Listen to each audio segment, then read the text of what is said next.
Hello, everyone. I am Minister Kennard Jones, the Director of Youth and Young Adult Engagement, and I am so excited and thrilled to continue within the same spirit as we discuss living in the power of the resurrection. So, to get started, when I think about the power of the resurrection, what excites me about Resurrection Sunday is when I reflect on the hymn, Amazing Grace, how sweet the sound that saved a wretch like me.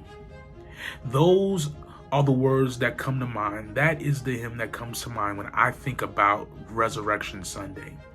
Because Easter Sunday represents the grace we all need in our lives. The resurrection of Jesus on Resurrection Sunday gives us the chance to really live a life that honors and glorifies God. Since we have previously fallen short of God's glory, the implication of these is this: that God has called us to live a life committed to Him and the advancement of His kingdom. The resurrection event on Resurrection Sunday is the catalyst for this. It is the one truth that needs to compel us to live a dedicated life for God. And it is only when we realize how wretched we are outside of Christ that we can fully appreciate what we receive from Christ. And so when we think about our excitement and we think about Resurrection Sunday, it is simply a time for us as believers to gather together and to really realize that God is a God of another chance.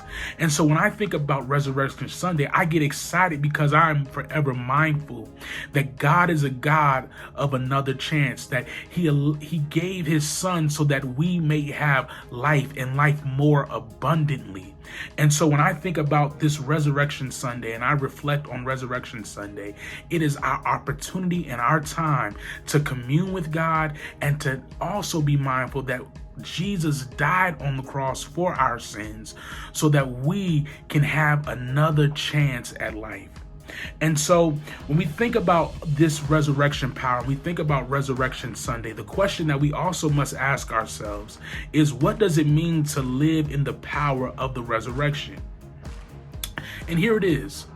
First, living in the power of the resurrection is the power to move from our past, our failures, mistakes, sins, and regrets.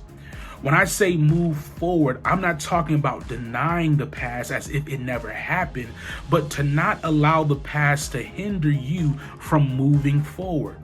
Because the reality is that Jesus did not come to condemn us. He came so that He could change us. Jesus was crucified on the cross so that we could stop crucifying ourselves. In other words, He was hung up for our hang-ups. And that's the good news, that we serve a God that is God enough to give us another chance, that we don't have to worry about what we have done in our past, because the reality is, if we continuously look at what's going on in our rearview mirror, we might just miss what's ahead of us. And so that's good news for us, that when we live in the power of the resurrection, it is a signal to signify that we have another chance to get it right with God. But not only should we live in the power of the resurrection, but the question that also comes to mind is, how has that power changed my life? What does that look like? And I'll leave you with this. I'll never forget, someone had said that when we give God all our mistakes and failures, He throws them into the deepest part of the sea. Let me say that one more time.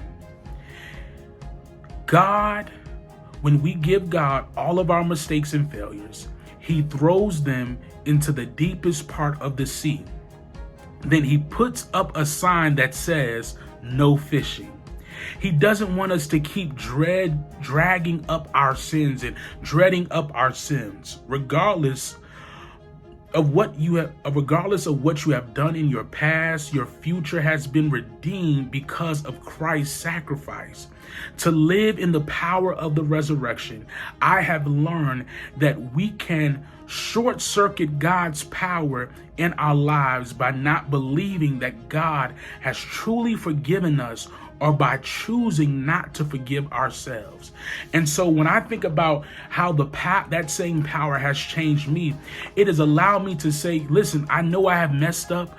I know I have made some mistakes, but I dare not stay focused on what is going on in my past. I dare not stay focused on the sins I've committed and my failures. But when I move forward in God, I know without a doubt that He has forgiven me. And because He has forgiven me, I have that same power to forgive myself. And so this is my prayer. This is my hope. And it is my prayer that you are encouraged to know that you too can live in the power of the resurrection.